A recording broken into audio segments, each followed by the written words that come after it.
young people coming into the industry who don't just want tech, they expect tech to do their job.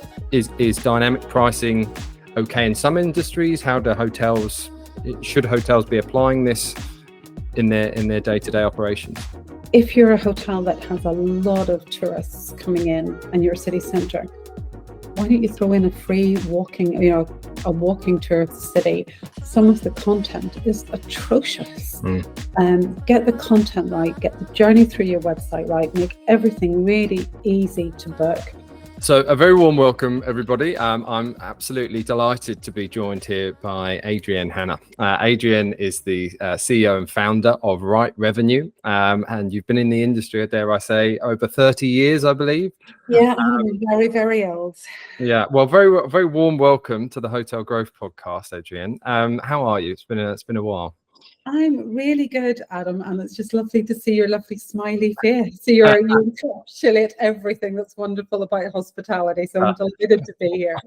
Very kind of you to say. Well, I'm trying my best. So, listen, I want to kick off today, and I think as we often do, is talk about a little bit about your experience in the hotel industry. I'd love to, and hospitality. I'd love to understand a little bit more about how you got to here and what you're doing at Right Revenue these days.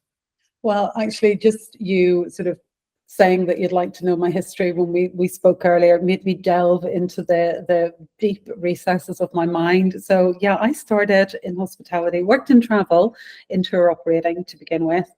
Didn't actually realize that was giving me a really firm footing in hospitality because I was going out contracting hotels all over the world for holiday brochures.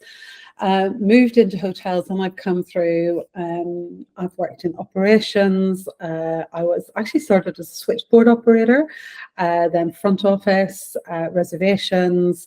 Went into sales. My first sales job was with Hilton when Hilton opened in Belfast back in '97. Mm-hmm. And I saw this guy, I tell this story all the time. There was a guy, a lovely Egyptian gentleman called Wael, and he sat in the corner of our office. And he had 3 screens, and I wanted to desperately understand why he had 3 screens and what I had to do to have 3 screens. And I was told, oh, he's the revenue manager, Adrienne. He just sits there and gets dusty and does figures, and you know, we don't talk to him. And I spent a lot of time with him, and suddenly this lovely gentleman I was bringing contracts to him, and he was saying, no, Adrienne, we don't want that. You know, that's displacing high rate of business. I'm like, what are you talking about? This is mad. So I really wanted to learn about revenue. And through a couple of other iterations, I went to work for a hotel group here in Northern Ireland called Hastings Hotels. And they said, we want a revenue manager. And I said, I don't really know what that is. And they said, we don't know either, but come and do the job. So I fumbled my way through that, and actually then ended up working for the tech company that they had. So they were one of the first adopters of revenue tech way back 26 years ago. And they adopted Easy RMS, doesn't exist anymore, but they had that tech. And then I went to work for Easy RMS, and I learned the discipline of revenue management. But Paul Margillan, my old boss, wouldn't mind me saying I didn't love the way they sold because they just wanted to sell tech. And certainly back in those days, lots of hotels still thought revenue management was weekend, midweek, or high, medium, and low season. They didn't understand the full supply and demand. And I thought that was really important to teach hotels. And so Paul, with his blessing, I went out and did consultancy, and that was 20-ish years ago, I'm not even sure.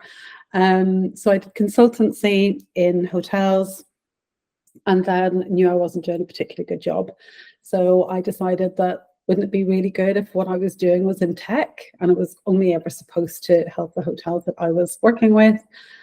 And about 7-8 years ago, I decided to try and put all of this revenue understanding into tech, and Right Revenue was born. And then I told people very openly, I have grey hair and a drink problem, because that's what starting a tech company in your 40s does. But, you know, now we have a tech solution which is adopted by hundreds of hotels at the moment. So, yeah, I'm loving life. Amazing. Well, what an incredible story to get you to where you are today. And I have to say, I mean, obviously I follow you on LinkedIn. It seems like you're picking up new clients all the time, which is, and obviously I speak with George as well, and I think it's fantastic how many clients that you've built it up to. That's incredible, really.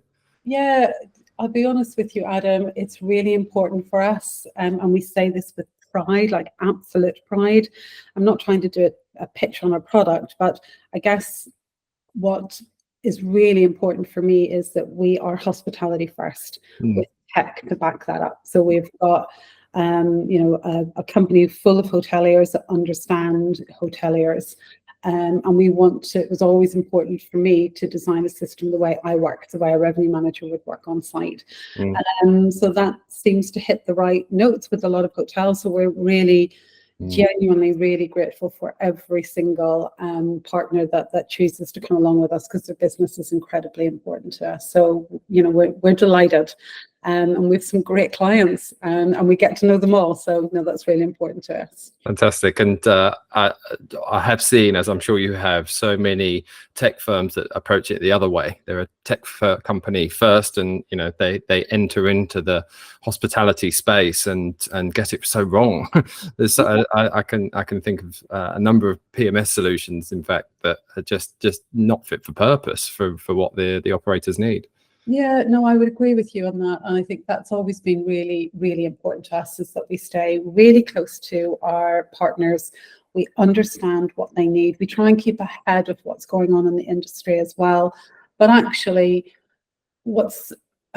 it sounds like I'm trying to dumb our system down, and that's not the truth. But what I hope I'm getting across is we just want to make it useful. We want to make it a tool that isn't scary, that people can come in and use and actually go, okay, that helped me today. That's all we need. We want someone to say, this is making me do my job better because of the tech that I've got. And that's really important, because that's what tech should do. It shouldn't make your life more complicated. It should make it much, much easier. And that's our goal. Fantastic. Okay, well, let's dive into the questions then. So I'm going to start with what is the biggest challenges right now do you see in the hotel industry? And obviously there are many and have been for several years. What do you see in your conversations with clients that are the biggest challenges right now? I think, truthfully, Adam, the challenges that we have today are the challenges that we have, as you rightly say, for the past couple of years. And they're two. That's sort of staffing and costs. We had a large leakage with Brexit, and obviously the pandemic didn't help that. And I think that lots of hotels are recovering. Like, we are getting teams back, and we're getting really good people into the business. But I think that's a challenge. I think it's harder. I think it's more difficult than it has been. But if I stay on that staffing side as well, and I guess that links back to the tech, hoteliers now have to understand that we are getting a new generation of hoteliers coming in. And I say that with pride. I think we all stand on the shoulders of people who've come before us. And like back in the day, I was one of the first revenue managers, not the first by a long shot. I'm not, but I was an early revenue manager. Now there's great young people coming through the industry, and that's the same in every single department. But these younger people coming through are expecting to work in a different way. And I think if we all sat down and were really, really honest, as an industry, we're not always that great at change. So I think we have to be aware that we've got young people coming into the industry who don't just want tech, they expect tech to do their job. They don't want to sit in a corner and be that dusty person. They don't want to be still working 12, 13 hours a day. They want more flexibility. They expect tech to do their job. They also have been taught to value their career, which is amazing. So they want to be mentored. They want to be trained. And I think that as an industry, we have to adapt. So I think that's something that is still a challenge for most hotels. So I think certainly that staffing of less staff, doing more jobs, needing more tech to support that, and a newer culture coming in, but also we can't get away that from costs. Costs have gone up. And even the hotels that were able to really push, and sometimes push way too high, their ADR during the pandemic, and still expecting to hold those strong rates. I think, again, as an industry, we've been talking about this for a couple of years. We have to be more realistic on the rates that we're charging, because we don't have the service, because we don't have the people to back that up. But actually, that if you're looking at that, that rate possibly having to soften a little bit, and the costs coming up at the bottom, that profitability is being squeezed, and we can't get away from that. However, there's some great hotels doing really great, clever things. But yeah, I think costs and staffing, and actually, when you sit down and think about it, they're not two separate things. They're exactly the same issue. They're woven through each other. So I think those are still, unfortunately, the two main challenges that we have. I'd have to agree, and it certainly was echoed by previous guest Mark Yates, a very seasoned general manager who kindly joined us on the podcast, and he was saying that how the GM role has changed for him he now spends more time looking after staff than he does customers. And just being totally flexible with making sure that you're getting the right people, they're looked after. Obviously, when you get the great people in, those superstars that just do wonderful things, you've got to retain them as well. And of course, if costs are, as you sort of alluded to, if costs are constantly going up, how do you compete by offering fair pay and all of those things and benefits?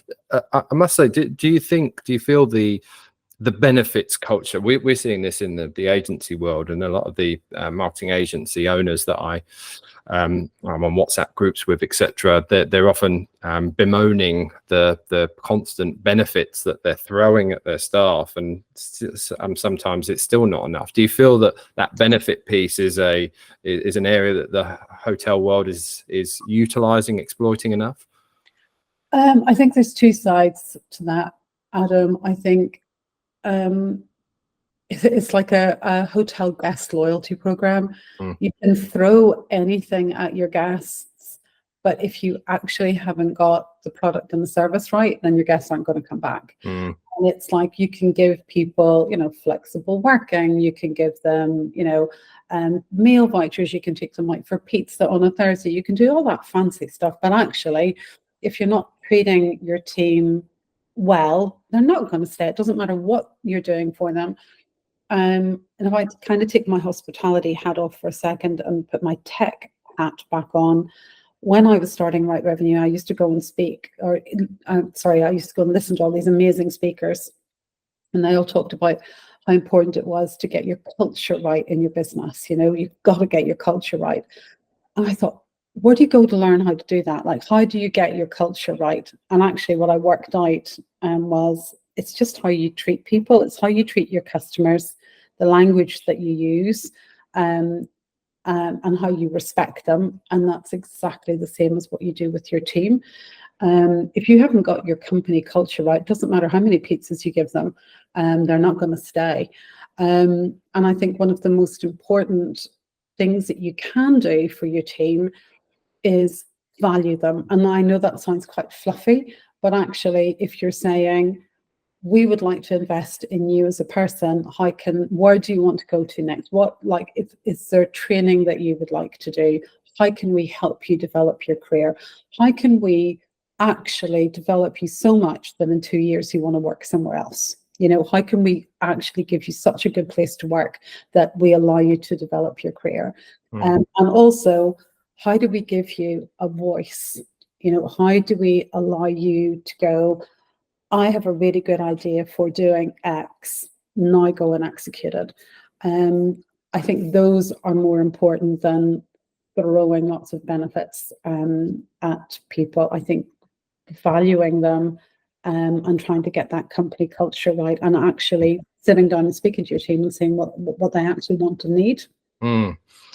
Yeah, I have to agree. And something you said there just sparked something in our, we've got a slide in our onboarding docs when we take on new team members, and it's all about culture. And I read something years ago, it features on this slide, was that your culture is kind of epitomized by the worst behaviors you're willing to tolerate as an organization. And Yeah. I've pinpointed certain behaviors before. It's like, we don't want that. We need to get rid of that. And I just thought that was a lovely, all-encompassing way of explaining culture, or at least in my business. Yeah, absolutely. We use it here in the team as that lowest common denominator of behavior. Yes. People don't go up from that; they tend to come down to that. So if you tolerate that low hanging fruit, then that's when your culture starts to change. So it's setting yourself of, this is a business, what we want to achieve, and bringing your team with you on that. That is not easy. I'm making it sound like it is. It's not easy, and every business is slightly different. But I think it's important to try that, and I think it's more important than the night side or the flexible working or all of that. I think some of those things help that, but I don't think that throwing benefits is the be all and end all, if I'm honest. Okay, so you've obviously raised a couple of points there, around the staffing and costs. Let's dive into costs a little bit more. So, and I think one of the biggest factors still, especially in the independent sector and for hotels based around major cities, is obviously OTA commission, online travel agent, the likes of Booking, Expedia, etc. So what advice would you offer to hotels if you feel that they've become too reliant on these third parties? Because I'm sure a big chunk of your work at Right Revenue is focused around obviously managing those rates carefully. Absolutely. And I think there's things that as an industry we've been talking about for years. But as I say, as an industry, we're often slow to adopt. So we're still having the same conversations, which is incredibly frustrating, but we are where we are. And I guess that is that Booking, Expedia, all of those third parties are a channel. They're not the channel. They're not the only way you're getting the business into your hotel. So they're one channel. So you should be managing those like you're managing your tour up business or your contracted business or whatever. And that is restricting when you need to, opening up when you have to.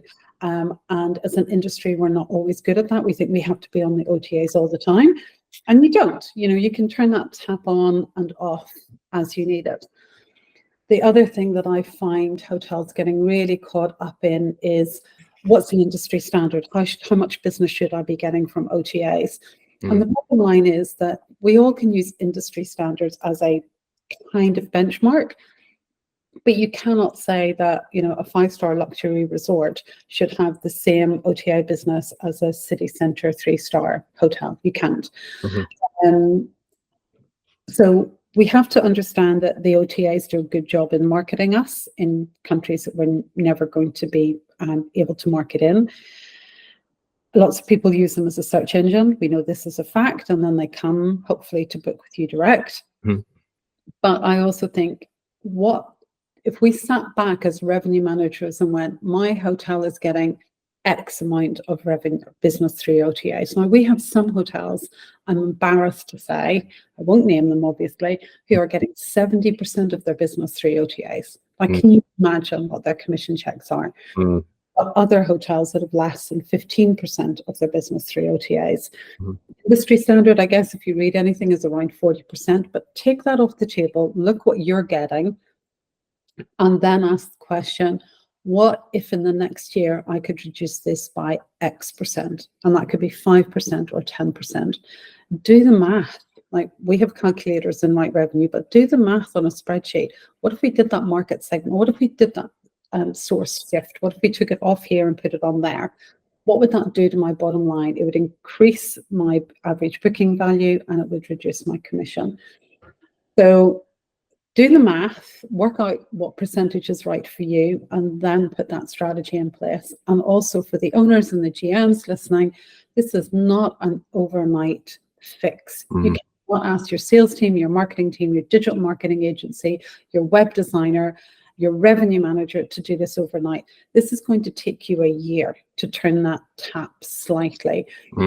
Do what you can to turn that, and that, you know, we know it is, have great web design, okay? Have a really strong digital marketing campaign. If your hotel is suitable to be out on social, put it out on social. Look at your content. I spend every day at least an hour, if not longer, of every day of my life being on hotel websites. Some of the content is atrocious. Get the content right, get the journey through your website right, make everything really easy to book, be where your customers are looking for you. So be on those search engines, fight for those places. Try and get a strategy in place of being the very best that you possibly can on your own website, and then start to turn that tap on the OTAs. And again, I go back to, you do not have to give them everything. You don't have to give them every room type. You don't have to give them every rate type. You can start to limit that. Turn it on when you need to, turn it off. I think that's a very long-winded answer to probably a different question that you asked me, Adam, and I forgot what the question was. I originally asked, what advice would you offer to hotels that feel they've become too reliant on OTAs? But I think what you've done is answer it very well. I mean, and I think the point that I've picked up on there is there's so many different facets, and I think certainly what I've noticed in the industry in my 11 years that I've been running DHM is that, you know, it was actually when I first started, it was a hotelier when I was sort of, I'd been working with hotels, didn't know what I wanted to do next. And I called up become a friend, and I said, you know, what's the big problem in the industry? And he said, well, look, if you can help us, you know, not pay 18% to booking.com, that's the holy grail. And I think, you know, that problem in the industry, that challenge has become so much bigger, and people are far more aware of it. And of course, there are lots of different ways that you can do it. The reality is that there's never going to be one thing that you could do and go from 40% reliance to 10% reliance, you know, even over 12 months. It's a collection of things, isn't it? Absolutely. You know, I think people get caught up on price. And it isn't always looking like, if we were targeted, you know, some hotels are targeted at, you know, what's my revenue uplift going to be next year? You know, what can you get me on budget, whatever. What isn't, if as an industry we targeted our owners and general managers on what percentage you can take off my commission? You know, what can you actually do to impact the bottom line by reducing commission, by reducing that cost? I think that's a really interesting conversation. Not a lot of owners or sales teams or whatever are targeted like that. But I also think as hotels where it's all about price, and actually it's not always about price for our guests. Our guests want something different when they come to your website to make them book direct. Like I was in Porto with my daughter 2 weeks ago, and I did my research on booking.com. I went to the hotel's website. I picked 2 hotels. I've done this twice actually, different stories, but I picked 2 hotels in the area that we wanted to be. The one I chose to book direct was one that gave me a free airport transfer. And they had a car come pick us up. Now, truthfully, I think it was going to cost us €15. But what, you know, that was easily out of a €600, €700 night stay, €15 stopped me booking on an OTA and to the hotel's website. Another time, a few years ago, my daughter and I were in Rome, and I had picked 2 hotels, and the hotel that I chose said for every booking that is made direct, we donate €1 to a homeless charity. And they had a little counter. Right. And you could see how much they had donated. And they had photographs of, you know, passing over checks every month to this homeless charity. And like, of course I'm going to pick that. It cost me more. I chose to do that because the first example made my life easier because I didn't think about getting a taxi, and the second one hit all my ethical buttons.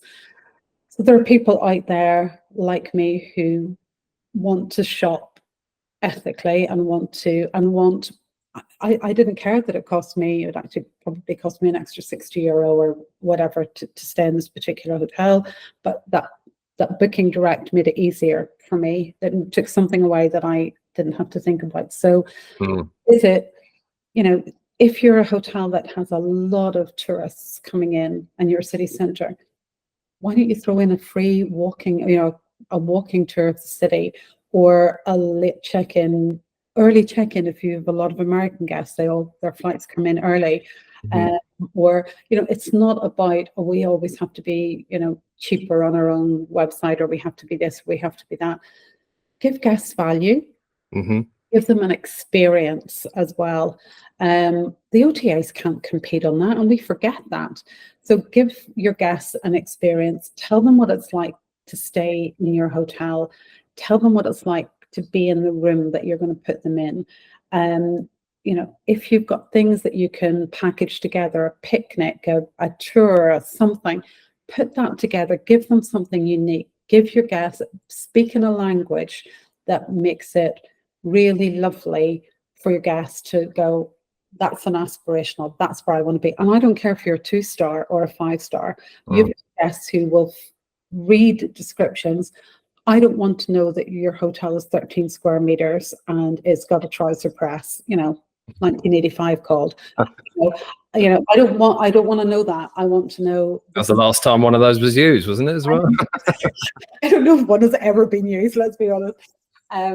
But yeah, I think we just need to be cleverer, and we need to let the great people in our hotel and our marketing agencies and whatever help us with that. We're hoteliers, and we do the good stuff on site, but let the experts help us with that kind of thing. And I think that you can start to turn the tap on that quite quickly.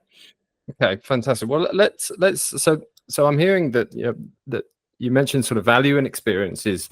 It can often be a bigger pull to attract the booking and attract the booking direct. I want to just touch on price again as well, because I think what I'm hearing and what I'm seeing across the industry is that revenue management, or at least managing parity, is a bit like whack-a-mole. And you think you've got it sorted, and then all of a sudden somebody somewhere, or some online travel agent, is undercutting you. So is it possible to keep website rates lower than third parties 100% of the time? Or if not, what sort of percentage should you be? What would deem success? Okay, I'm going to let you into a deep, dark secret. It's completely impossible, Adam. Yeah. Impossible. And this is the other thing. We get calls from hotels saying, oh, how can we stop this undercutting? So, booking.com is undercutting us by, £2 on this day. Stop going down the rabbit hole, okay? Don't have your really valuable people, looking for €2 or, £2 here and there. The bottom line is that we, as an industry, sold our soul to the devil, and we give all of this power over to the OTAs. And now what we've done is, this could be another podcast completely on rate parity, but if you think we fought as an industry for rate parity for a long, long time, and the OTAs got taken to court and they had to comply to that they couldn't undercut, they couldn't. Which is happening over and over again across Europe, almost like a domino effect currently. Absolutely. So you couldn't sell better on your own website. But what they're doing now is they're now using their commission to undercut you. That's what they're doing. And, there's no such thing as a genius. It's making a fool out of everybody. So the OTAs are only ever going to do that. And I know that they're coming up with legislation all over Europe. But they are a beast. They are an animal. They're going to find other ways of doing that. So yes, they are going to undercut you. They're going to use their commission to do that. So there's a couple of things. They're going to use their commission to undercut you every now and again when they want to. And then you're going to have these other third-party websites that are going to come in, and they're going to resell. Like, we still have problems with hotels giving net tour operates out, and then those are distributed out. That's still a thing, that you've got these weird websites, you know, picking up net tour operates. But actually, if you take the time to unravel that string, you will find out that they normally come from, there's a handful, 3 or 4 websites that they're coming from. If you find something, a website repeatedly undercutting you, and it's not the Booking or the Expedia, because they're the ones that are going to use their commission to do that.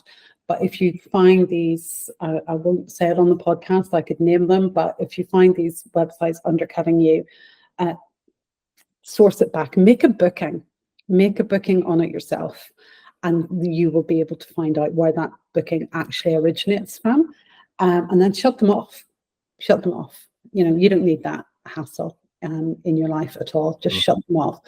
But I guess it would be, my advice would be to watch and build a pattern, because as an owner or manager, don't have your team running off down a rabbit hole for every, you know, £1 that you see being undercut.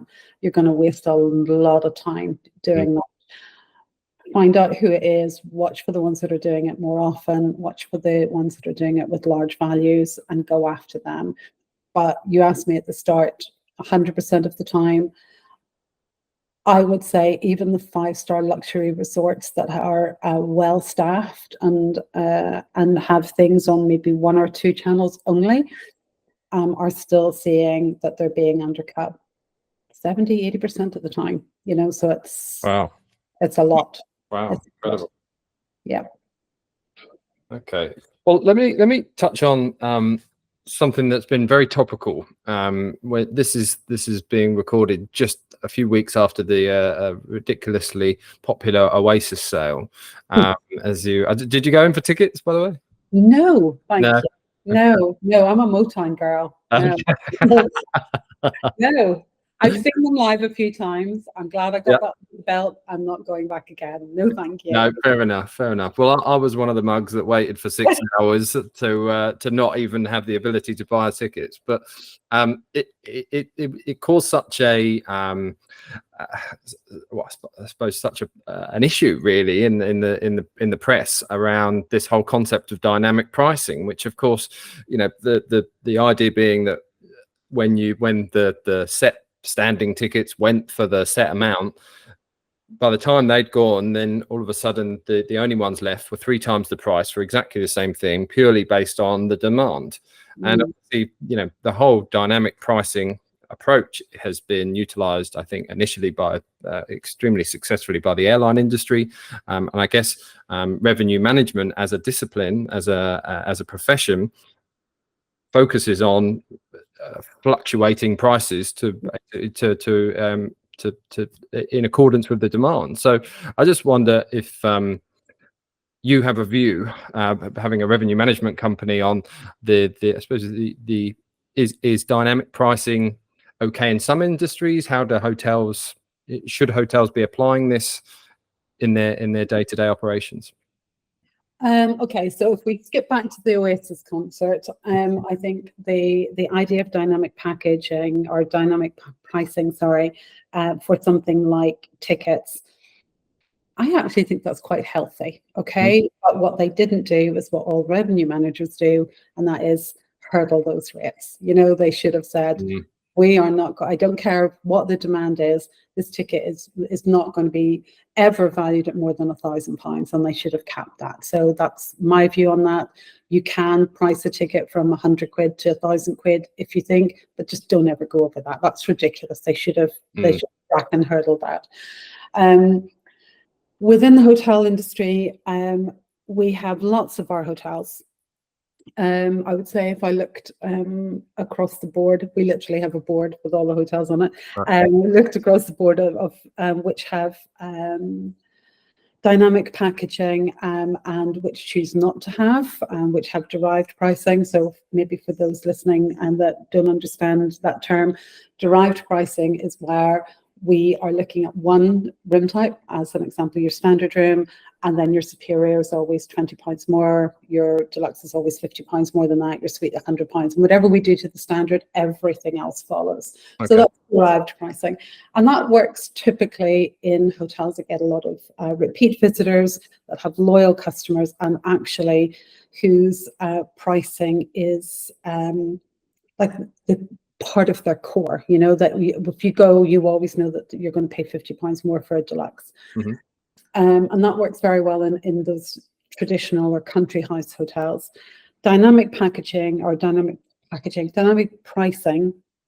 is where within our hotel set, certainly we are pricing every room type individually.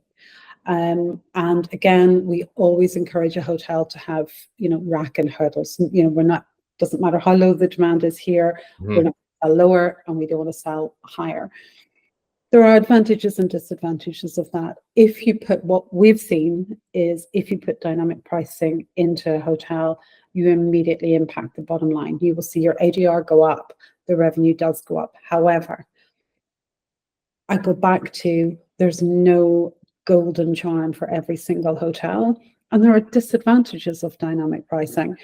We have our own Oasis concert in hotels, in that if you have a hotel that is heavy on standard rooms and that's their price point, you can see those standard rooms pricing going up and up and up and up and up. If the superior demand is not following, then suddenly, if we don't hurdle it, you can see your standard room pricing overtaking your superior. So it could be 150 quid for a standard and 130 quid for a superior. That's boundaries. That's basing it like Oasis, just on the demand. So as an industry, we have to be careful about that, and we have to be able to put in limitations of never push my standard rooms any higher than within 20 points of my superior or whatever. So all of that is possible within Right Revenue, and I'm sure other revenue management systems, but it doesn't suit everyone. If you are a city centre hotel that with transient guests that, you know, are used to very fluctuating pricing, it can work and it will make an impact to your bottom line very quickly. But again, it just does not suit everyone. So don't, I guess what we said right at the beginning, just don't follow the industry to this industry standard. Do what's right for you and try it and see. If it doesn't work, pull it back. Okay, fantastic. Thank you for that, Adrienne. Well, let's wrap it up then with just one final question. What do you feel are the must-have areas of revenue management that a hotel simply just couldn't do without? Well, I'll have to say tech, obviously. Blatant plug for Right Revenue, but actually, sort of taking that to one side, I genuinely mean tech. If anything happened to Right Revenue tomorrow and I was going back on property, I would not. I don't care what the salary is. I wouldn't work unless I had a revenue management system. Choose whichever suits your business. I wouldn't work unless I had a channel manager. I am not sitting manually updating, 57 distribution channels. And I want things to do manual jobs for me. Right Revenue, like any other revenue management system, will run the math, give you great reporting, give you great recommendations. But actually, what it should be doing is taking that heavy lifting away. Revenue managers don't want to be YL anymore. They don't want to be sitting with 3 screens and sitting dusty in the corner. They want to have tech to do all of that for them, so that we as revenue managers can do the clever stuff. Why am I doing this? What is my strategy? How can I get marketing? How can I get digital? How can I get sales involved? How can I get my chef involved? Because I need to do X to fill rooms. I need to make sure that sales know not to do this over that period, because I don't need that business. I'm filling with something else. So it's getting tech to help you do the heavy lifting, but also what I've just alluded to there is communication. In revenue management, I am so delighted to say that we are not the people sitting in the back room anymore. We have a seat at the table. So allow your revenue managers to have a voice. And I think that is really critical in great revenue strategies. And we see the hotels that are most successful are the ones that have tech, no matter what it is, great tech, doesn't matter what kind of tech, distribution, whatever, CRM systems, CRS systems, great tech, doing the donkey work, and then allowing the really clever people to have a voice and sit around the table. And I think that's going to be crucially important for revenue managers moving forward. We liken it internally here as, you can give someone great tech. It's like giving someone a Ferrari. You need to teach them how to drive the Ferrari. So, educate your team, mentor your team, make sure they know how to use the tech, and then let them run with it and let them impact the decision that you're making, and not have that sort of old-fashioned hierarchy that we have in hotels. Let those people have a voice at the table, because their voice should be heard, because actually you've probably got incredibly clever people in your organization that are doing great things. Fantastic. I couldn't agree more. And I think certainly from my experience, there's been, where we're presenting a marketing strategy, revenue managers are featuring far more in those meetings than they ever did. And I think, for the points that you're making, that, the perspective of the revenue manager is one that isn't seen by anyone else in the hotel. And often can be incredibly insightful. So if we're presenting a forward strategy of marketing, they might disagree for something they've seen in the numbers, for sake of argument. So yeah, I'm certainly seeing. I echo what you're certainly saying. Yeah, I think if you read anything or hear me speak anytime, I use it. Revenue managers rule the world. And I know that's said very tongue-in-cheek, but actually I see them as the conductor of the orchestra. They're sitting above the numbers, and sitting above the numbers means that they're sitting above all of the departments, so they can see all of the moving parts. So I'm delighted that you're saying that revenue managers are in your marketing and your strategy meetings, because that's where they should be. They should be, because they can see all of the cogs in the business working. So yeah, and it's great to see that. It wasn't like that in my day. It's great to see that happening now. So long may it continue. And do you have 3 screens these days, or just the one? I have about 5, but don't tell anyone. Never enough screens, never enough numbers for me, Adam. Never enough numbers. Adrienne, it's been an absolute pleasure, as it always is, speaking with you. Thank you so much for joining me today. Oh, you're welcome, Adam. You're a joy. Thank you so much for having me. Thank you. Speak soon.